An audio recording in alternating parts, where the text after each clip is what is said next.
Yeah, so give us a glimpse of someone coming to that guerrilla drum camp, the Thomas Lang drum camp. What to expect and what are they going to get out of that? Well, it's to give you a little bit of a history. It started literally like guerrilla style with sort of the early days, in the early days of social media with MySpace, when people figured out where I was on the road. I would post like something from Stockholm. I'm in Stockholm today, whatever, and people say, "Hey, I'm in Stockholm too. I'm a drummer. Can I take a lesson with you before the show, or whatever?" And always being a fan of productivity, I said, "Of course, yeah, let's do something. I'm just sitting around my hotel. I've got a day off or whatever. Let's do it." So either I would teach private lessons like in dressing rooms or backstage somewhere, or I would actually rent a meeting room in a hotel that I was staying at and say, "Hey, I've got a couple of friends coming over. Can I have this room for 3 hours? I've got a couple of pads," and so on. And so after a few weeks of that, I got more and more students and drummers contact me wherever I was. And it kind of grew into a little bit of a thing, over a couple of months. And after about a year, somebody would say, "Hey, can I take a lesson with you in wherever, Moscow today? But I've also got 3 other buddies. Can they come too?" Amazing. And of course, it naturally grew very organically up to a point where suddenly there were 15 people. And it was a total chaos. And it was like, "Did you email me?" "No, but I heard, and this friend told me about it." And it's like, okay, it was total chaos. So I decided to make a website for it and give it a name and give people the chance to sign up for it in advance. When I got my touring schedules, and I knew I had 3 days off in Paris or whatever, I would host a camp in Paris and so on.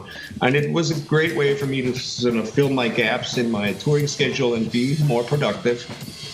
And share and just be a drum nerd, as a nice balance to being super focused and disciplined, with some of all of the bands I was working with.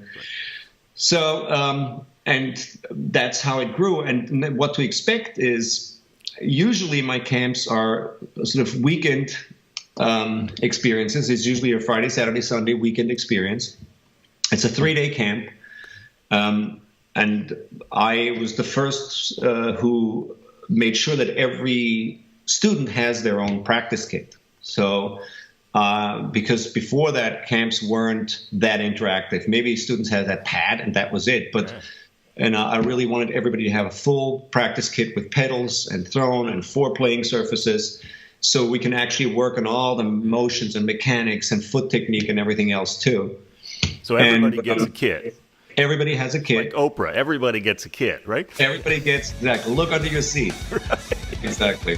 And so everybody always has a practice kit, and it's totally interactive.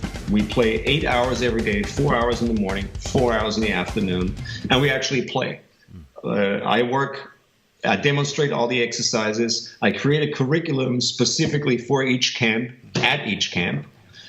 So I react to what the students' interests, wishes, and weaknesses are. At the beginning of the camp, we talk about what everybody wants to work on, wants to learn at the camp, wants to improve in their playing. I create a curriculum out of those things, and then we work at it. Everything gets covered. And if I see that there's certain things that people neglect or ignore, then I work those into the curriculum as well. And it's very intense. I demonstrate things, and the students play with me. And it's, imagine Jane Fonda aerobic workout videos only with drums. There's a lot of sweating and there's some cursing going on, and it's a great group dynamic. It gets very intense at times, so 4 hours morning, 4 hours in the afternoon. That means over 3 days, there's 24 hours of actual playing, which in itself is already a guarantee for your improvement, right? Because most people have never played 24 hours over 3 days or practiced that much over 3 days. So that alone, will deliver results. Yeah. Plus all the stuff that, the people are taking home, all the questions that other people, get answered in the camp. And I think it's a very intense and fun learning environment. I always have small groups of maybe 15 to 20 people because I like to know everybody's name and work with everybody individually and be able to correct, individuals like mistakes and walk through the room and have it be very intimate and productive. And if you have a group that's too big, that doesn't work so well anymore.